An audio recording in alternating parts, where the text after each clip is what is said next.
we're making a lot of video production solutions, which are very, very broad compared to the sort of things that you may have expected from Ross in the past, because Ross has been growing considerably over the years, and I think is now known as one of the leaders in live production technology. One of the things that we're showing here at NAB 2013 is a very interesting virtual set. And with the virtual set, it's starting with a hard set, with a sort of a physical wall, and then there's a virtual set that wraps around the side of it. And then in front of the live talent, we actually have augmented reality elements that are being driven and triggered during the production. And then we have our Furio robotic camera system that is creating incredibly smooth moves through the set and giving some absolutely incredible shots of the augmented, virtual, as well as hard set look all at once. And that's all being pulled together and composited using our vision production switchers, using our ultra-chrome chroma key technology.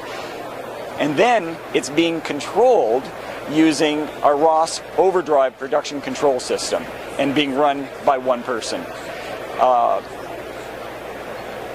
Augmented reality and virtual sets are sort of things that a lot of broadcasters have been afraid of in the past because of the number of vendors that have to come together and sometimes the finger pointing that can happen during that sort of a production and creation.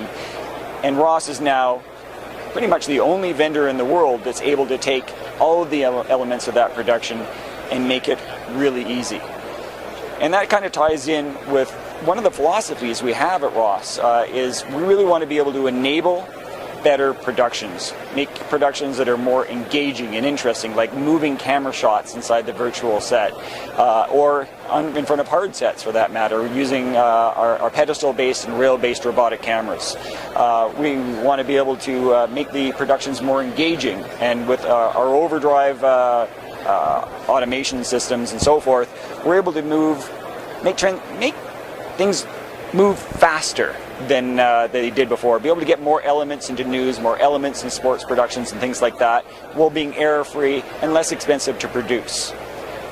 One of the things that we've been able to do beyond virtual sets as well and into other aspects of live production is the release of something we call Dashboard 6.0, for lack of a better term, I suppose. We probably need a better marketing term for that.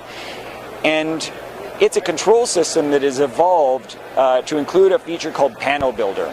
And what Panel Builder does is it takes elements out of our user interface, whether it's out of our graphics, our production switchers, our video servers, our robotic cameras, and so forth, and lets the users themselves, the customers, create their own user interfaces. And that makes it's so much easier to create the production, because normally the user interfaces are some sort of a mix match of being able to either build the production and set up the equipment as well as run the equipment with all the possible options you'd ever want to do, with a button for anything you'd ever want to do. With Panel Builder, you take away all of the equipment and focus on what you're actually trying to accomplish in your production. Are you doing tennis? Then focus on what tennis is. Are you doing soccer? Then focus on what soccer or football happens to be.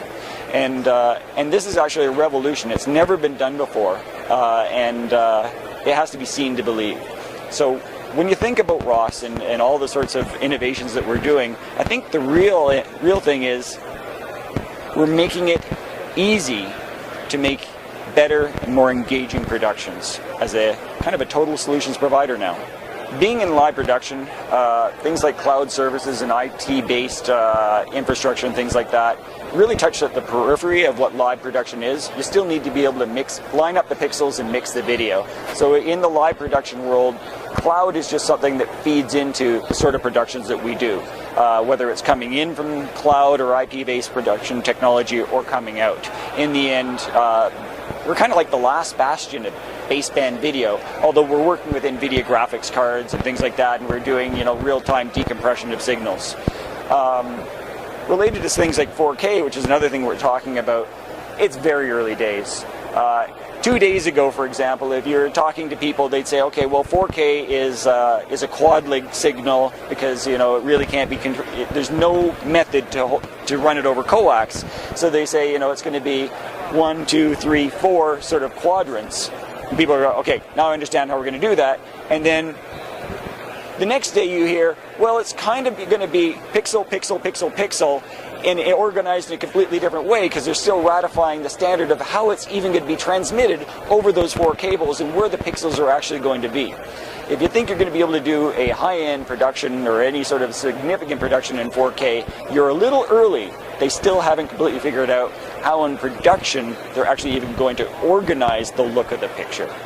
So I think it's going to actually be successful in the future. I'm actually a backer in 4K. I can't wait to buy my own 4K TV and see rich productions, but we're a little ahead of the curve for NAB 2013.